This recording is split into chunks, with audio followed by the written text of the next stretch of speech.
사실 저는 서울에 지금 온 지가 10여 년 정도 됐거든요.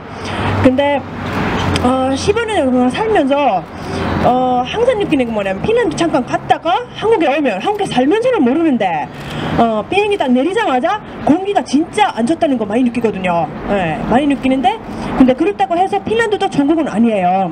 거기는 예를 들자면 공회전은요 2분 이상을 못 하게 돼 있습니다. 그거 되게 오래됐어요. 10년 넘었어요. 그런 법도 굉장히 오래됐고요.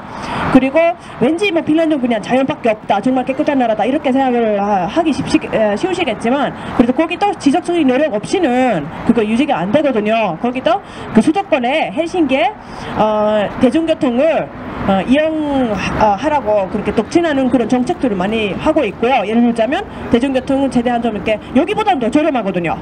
한국도 아주 비슷하지 않지만 여기보다 거기는 물가가 2배는 비싼데 그런데 대중교통은 서울보다 더 싸다 이거예요. 예, 더 싸고요. 그리고 아까 말씀드린 공회전 금지 그런 것도 있고요. 그래서 특히 이번에 이제 진짜 제가 한국에 살면서 가장 최악의 이 미세먼지 사태가 왔었잖아요. 저도 맨날 지금 계속 재채기 하고요. 감기도 안 걸렸는데 계속 코를 풀어야 되고요. 정말 짜증이 납니다. 그래서 생각했어요. 제가 지금 사실 할 수 있는 게 뭐 있을까요? 사실 한 사람은 사실 그런 생각이 들 수가 있어요. 제가 뭘 할 수 있겠습니까? 그냥 다 중국 사람들 다 하는 거잖아요. 뭐 이렇게 생각하기 쉽겠죠? 근데 핀란드에서 저는 항상 그렇게 생각했어요.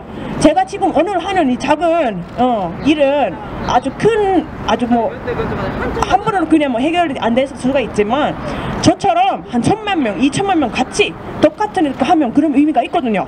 그래서 그런 의미에서 한 사람도 여기다 이제 조금이라도 할 수 있다고 저는 생각을 합니다.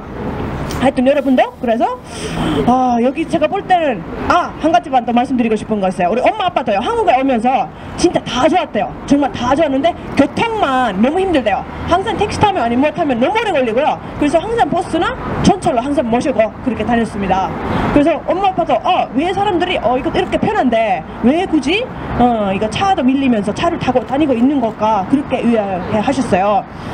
그래서 저도 당연히 저는 차가 없고요. 그냥 맨날 버스랑 전철이랑 그런 게 타고 다닙니다. 하여튼 궁금하신 사안 있으시면 저한테 직접 물어보시면 될 것 같습니다. 감사합니다. 네.